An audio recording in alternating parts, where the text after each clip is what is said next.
ଚାହିଁଲେ ହିଁ ଯାଆନ୍ତି। ସମାଜ ଅନୁସାରେ ସେ ନିଜକୁ ଗଢ଼ି ତୋଳନ୍ତି।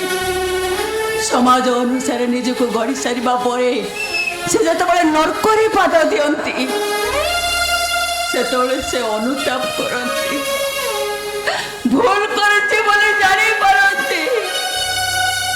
ମୁଁ ତ ନିଜେ ଭୁଲ କରିଛି, ମୋ ନିଜ ଭୁଲ ପାଇଁ ମୋ ନିଜକୁ ଦାୟୀ କରୁଛି। ମୁଁ କାହିଁକି ଅନ୍ୟମାନଙ୍କୁ ଦାୟୀ କରିବି? କାହିଁ କାହାକୁ ଦାୟୀ କରିବି? ମୁଁ ଏ ଅଙ୍କିତା, ମତେ ଭାଇ ବୋଲି ଡାକିବୁନି। ଆରେ ଡାକ ତୋରେ, ମତେ ଭାଇ ବୋଲି ତୋରେ ଡାକ।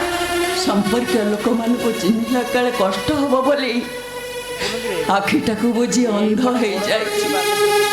ହେଲେ ମୁଁ କଣ ଜାଣିଥିଲି ଏ ରକ୍ତ ପୁଣି ଥରେ ଆସି ସମ୍ପର୍କକୁ ଯୋଡ଼ି ଦେଇଯିବ ବୋଲି? ଇଚ୍ଛା ତ ହଉଛି ଏ ଦେହରୁ ସବୁ ଯାକ ରକ୍ତ ନିଗାଡ଼ି ଦେଇ ଫିଙ୍ଗି ଦିଅନ୍ତି। ଏ ରକ୍ତ, ଏ ମାଂସ, ଏ ହାଡ଼ ସବୁ ସ୍ୱାର୍ଥପର, ସବୁ ସ୍ୱାର୍ଥପର ଏମାନେ, ସବୁ ନା ଅଙ୍କିତା ନା, ତୁ ସ୍ୱାର୍ଥପର ନୁହେଁ ଲୋ, ମୁଁ ତ ଭାଇ। ମତେ ଭାଇ ବୋଲି ତୋରେ ଡାକ ଅଙ୍କିତା, ମତେ ଭାଇ ବୋଲି ତୋରେ ଡାକ।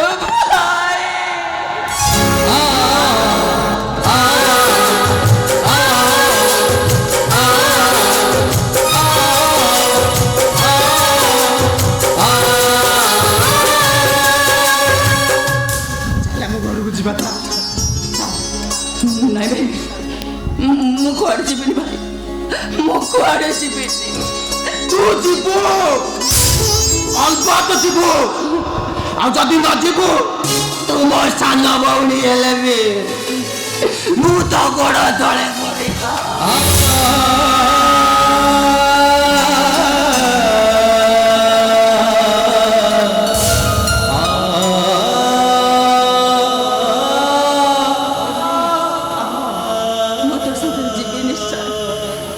ହେଲେ ଗଲା ପୂର୍ବରୁ ମୋର ଗୋଟେ ତୋର ଅନୁରୋଧ ରକ୍ଷା କରିବାକୁ ପଡ଼ିବ। ଭାଇ, ତୋ ସାଙ୍ଗରେ ଘରେ ପହଞ୍ଚିଲା ପରେ ମୋ ପାଟିରେ ଟିକେ ବିଷ ପାରିବିନି ଅଙ୍କିତା, ମୁଁ ପାରିବିନି। ତା ନହେଲେ ମୁଁ ତୋ ସାଙ୍ଗରେ ଜମା ଯାଇପାରିବିନି। ଆଉ ଯଦି ଯିବି ସିଧା ମଶାଳିକୁ ଯିବି, ମଶାଳିକୁ ଯିବି ମୁଁ। ଅଙ୍କିତା, ଆରେ ତୁ କଣ ପଥର ମାଲଟି ଗଲୁ? ପଥର ନହେଲ ଭାଇ, ମୁଁ ଗୋଟେ ଅଭିଶପ୍ତ ପଥର।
आज जाके कोड थिलु का संग रही थिलु?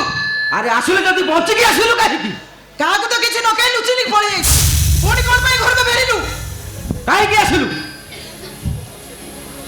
अले जदी आसिलु के विष खेल दे के आसिलुनी विष पी मरिबा आगरु भाबिली आउ थरे मो बापा बों को देखिबी କାହିଁକି ନା ପୃଥିବୀର ସବୁ ପାପ ବାପା ବୋଉଙ୍କ ପାଦ ତଳେ ଧୋଇ ହେଇଯାଏ।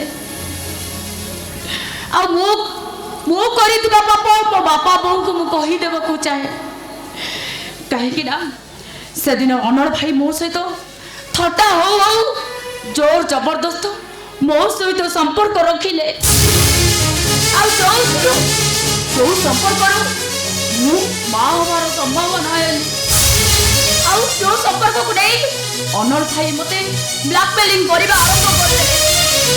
ଆଉ ସେଇଥିପାଇଁ ତାଙ୍କ କଥାରେ ପଡ଼ି ମୁଁ ଏ ଘରୁ ଲୁଚିକିରି ତାଙ୍କ ସାଙ୍ଗରେ ଚାଲିଗଲି। ଆଉ ଅନଳ ଭାଇ ମତେ ମନ୍ଦିର ନେଇ ମିଛ ସିନ୍ଦୁର ଆଉ ମିଛ ଶଙ୍ଖା ପିନ୍ଧେଇ ମା ହବାର ମୋ ସହିତ ମିଛ ନାଟକ କଲେ। ଆଉ ଯୋଉ ମା ହବାର ସମ୍ଭାବନା ସେ ମୋ ଠାରୁ ଚଢ଼େଇ ନେଇ ମତେ ଆବର୍ଷଣ କରିଦେଲେ। ଆଉ ତାପରେ ମୁଁ ଜାଣିବାକୁ ପାଇଲି ଅନଳ ଭାଇ ହଉଛନ୍ତି ଗୋଟେ ଦଲାଲ। ଆଉ ଝିଅ ମାନଙ୍କୁ ନେଇ ଦେହ ବ୍ୟବସାୟରେ କାର୍ଯ୍ୟରେ ଲଗେଇ ସେ ଟଙ୍କା ରୋଜଗାର କରନ୍ତି। ଆଉ ମତେ ବି ସେ ଛାଡ଼ିଲେଣି। ଶେଷରେ ମୋ ଅନିଚ୍ଛା ସତ୍ତ୍ୱେ ମତେ ବି ନେଇ ସେ କାର୍ଯ୍ୟରେ ଲଗେଇ ଦେଲେ। ଆଉ ସେଠାରୁ ଟିକେ ସୁଯୋଗ ପାଇ ଖସିକି ଚାଲି ଆସିଛି ବାପା। କହିଲେ ଅରୁ ତୁ ପୁରା ଅରୁଆ ଚାଉଳ ଦେ। ତୁ ପୁରା ଧୁଆ ଧୁଇ ଅରୁଆ ଚାଉଳ ମୋ ଭାଇ ପୁରା ଉଷୁନା ଚାଉଳ ନୁହେଁ ଲୋ। କଣ କହିଲୁ? ମୋ ଭାଇ ଗୋଟେ ଦଲାଲ। ମୋ ଭାଇ ଝିଅ ମାନଙ୍କୁ ନେଇକି ବେପାର କରେ। ଆଉ ତୁ ପୁରା ସତୀ ସାବିତ୍ରୀ ମାରିଦେବି ତତେ। ତମେ ଦି ଜଣ ଯାକ ଏକଦମ ଚୁପ୍। ତମର ବିଶେଷଣ ପାଇଁ ଏ ଛୁଆ ଗୁଡାକ ଏମିତି ବଦମାସ ହେଇଯାଇଛନ୍ତି। ପାଚେ ପିଲା ଗୁଡାକ। ଅମର କୁଆଡେ ଗଲେ? ଅମର ଏଇ ତମେ ଗୋଟେ ଅମରକୁ ଲୁଚେଇକି ରଖିଛ ନା କଣ? ଶୁଣ, ମୁଁ ତମକୁ ଖବରଦାର କହିଦେଉଛି, ଅମର ଯଦି ଆଜିରେ ଏ ଘରକୁ ନ ଫେରନ୍ତି ତାହେଲେ ଅନେଇଲ ତମ ସମସ୍ତଙ୍କୁ ବାଟେଇକି ଘରୁ ବିଦା କରିଦେବ। ହ୍ୟାଲୋ ଅରୁ ଭାଉଜ ତୁମ ଆଡ଼େ ଖାଇକି ଏଠି ଠିଆ ହେଇଛୁ କାହିଁକିଲ? ଏଟା ବେଲଜିଆନ ଡାକିଲ।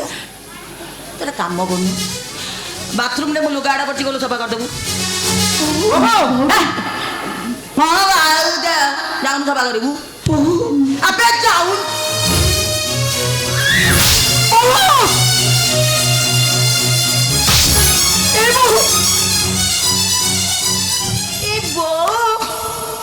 ତମେ ବଢିଆ ରୋଷେଇ କର ନା।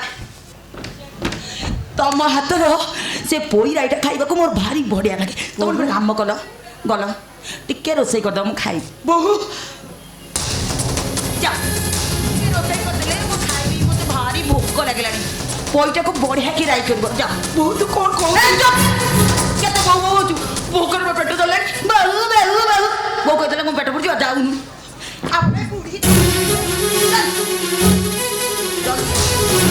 ଜଲ୍ଦି ରୋଷେଇ ମୁଁ ଖାଇବି।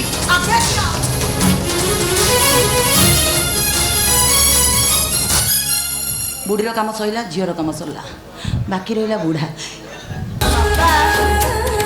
ତମ ପାଇଁ ମୋର କାମ ଅଛି। ବାପା କାଲି ରାତିରେ ମୋ ଚପଲଟା ଟିକେ ମଇଳା ହେଇଯାଇଛି। ଟିକେ ଯାଉନ ପଲିସ କରିଦବ। ବାପା ମୁଁ ତମ ଗେଲି ବୋବରା ଯାଉନ ଟିକେ ପଲିସ କରିଦବ। ଆବେ ଯାଉନ।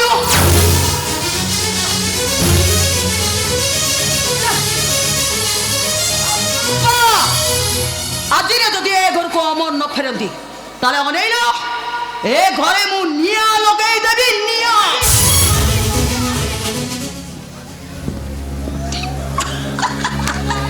କି ମଜା ଲାଗୁଛି। ବଢିଆ ଯାଉ ମୋ ବାପା ତ ଏଥର ଆକାଶକୁ ମାରିଦେବେ। ଆକାଶକୁ ମାରିଦେଲେ ମତେ ଚରିତ୍ର ନା ବୋଲି କେହି ଚିହ୍ନି ପାରିବେନି। ବଢିଆ ହବ। ଅମର ଆଉ ମୁଁ ଏ ଘରେ ପୁରା ମହାରାଣୀ ଭଳିଆ ମୁଁ ଚଳିବ।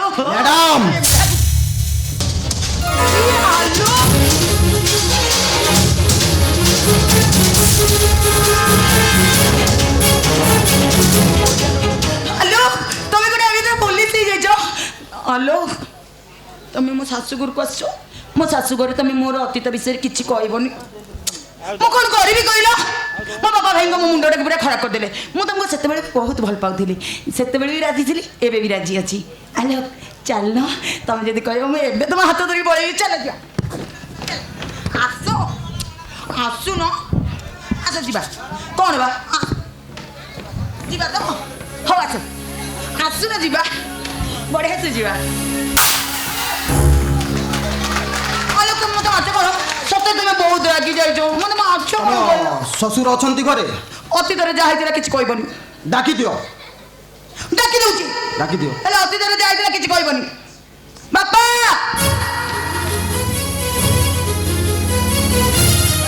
ବାପା ଶୀଘ୍ର ଆସିଲ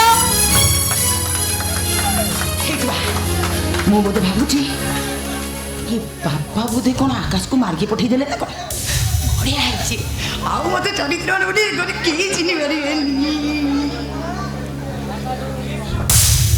ବାପା ଶୀଘ୍ର ଆସୁନ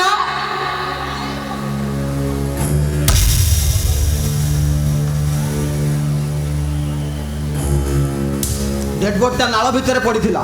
କେହି କେହି ଲୋକ କହିଲେ ଯେ ଆପଣଙ୍କ ପୁଅ ବୋଲି। ଏବେ ଆପଣ ଦେଖି ଚିହ୍ନି ନିଅନ୍ତୁ। ବଢ଼ିଆ ହେଇଛି ମୁଁ ଗଲା ଗୋଟେ କଣ୍ଟା ଗଲା ମତେ ଆଉ ଏ ଘରେ କହିବାକୁ କେହି ନାହିଁ ରାଣୀ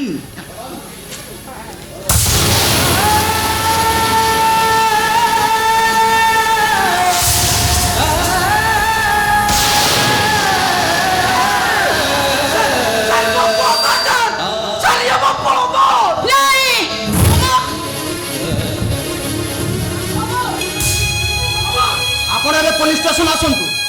ପୋଷ୍ଟମର୍ଟମ ପରେ ଶବ ସତ୍କାର କରିବେ।